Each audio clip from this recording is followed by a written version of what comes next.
injiilka Yoxana cutubka koowaad bilowgii waxaa jiray ereyga eriguna wuxuu la jiray ilaah eriguna wuxuu ahaa ilaah isagu ilaah buu la jiray bilowgii wax walba waxaa laga sameeyay xaqiisa oo wixii la sameeyay lama samayn isaga la'aantiisa isaga waxaa ku jirtay noloshuna waxay ahayd nuurka dadka nuurkuna wuxuu ka ifaayaa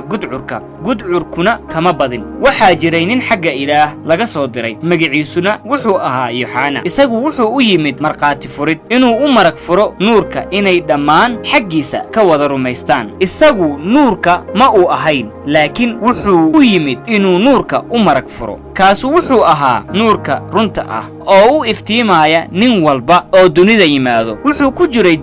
dunidana waxaa laga sameeyay xaqiisa oo duniduna ma ay garanayn isaga wuxuu u yimid kuwiisina ma ay aqbalin isaga laakiinse in Allah intii aqbashay wuxuu siiyay amar ay caruurtii ilaah ku noqdaan kuwaasu waa kuwii magaciisa rumaystay oo aan ka dhalan dhiigga ama doonista jirka ama dad doonistiisa laakiin waxay ka dhasheen ilaah erigii jidh buu noqday oo waa ina dhex joogay oo waxaanu aragnay ammaantiisii taasoo ahayd ammaantii u ekayd tan wiilka keliya ee aabbaha ee nimco iyo run ka buuxa Yoxana waa u marag furay isaga wuxuuna ku qayliyey oo yidhi kan waa kii aan idhi kan iga daba imaanayo waa iga horeeyey waayo hortay buu jiray dhammaanteen waxaynu buuxnaantiisa ka helnay nimco waayo sharciga waxaa loo soo dhiibay Muuse laakiinse nimcada iyo runtu waxay ku yimaadeen Ciise Masiix ninna ma arkin ilaah marnaba wiilka keliya oo laabta aabbaha ku jira kaasaa inoo sheegay tan waa maragii Yoxana furay markii Yahuudda Yeruusaalem uga soo direen wadaado kuwa reer Laawi ah inay weydiiyaan oo ku yiraahdaan yaad tahay isagu waa qirtay mana inkirin oo wuxuu qirtay oo yiri anigu ma ihi Masiixa markaasay weydiiyeen haddaba yaad tahay ma Eliyaas baad tahay wuxuuna ku yiri ma ihi ma nabigii baad tahay wuxuuna ku jawaabay maya waxay haddaba ku yiraahdeen yaad tahay si aanu jawaab ugu celino kuwii na soo diray yaad isku sheegaysaa wuxuu ku yiri waxaan ahay codka kan cidlada kaga qaylinaya jidka Rabbiga toosiya siduu Nabi Isaayos u yiri kuwa la soo diray waxay ka yimaadeen Farisiinta markaasay weydiiyeen haddaba maxaa dadka u baabtiistaa haddaanad ahayn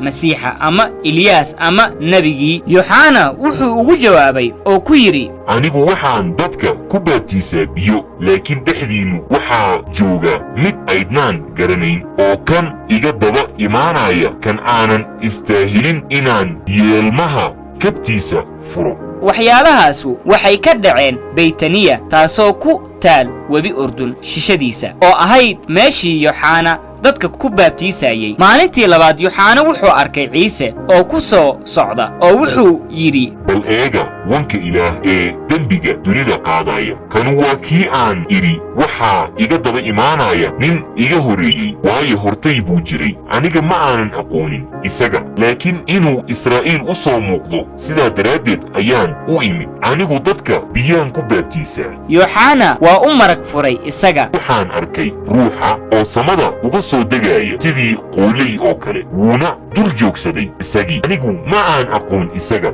laakiin kii isoo diray inaan dadka biyo ku baabtiiso wuxuu igu yidhi kii aad ku aragtid ruuxa oo ku soo degaya oo ku dul joogsanaya kaasu waa kan dadka ku baabtiisa ruuxa quduuska ah anigu waan arkay waana u marag furay in kanu yahay wiilka ilaah mar kale maalintii dambe Yoxana waa taagnaa isaga iyo laba xertiisii ahayd oo wuxuu arkay Ciise oo soo socdo markaasuu yidhi bal eega wanka ilaah labadii xerta ahaydna way maqleen isagoo hadlaaya wayna raaceen Ciise markaasaa Ciise soo jeestay waana arkay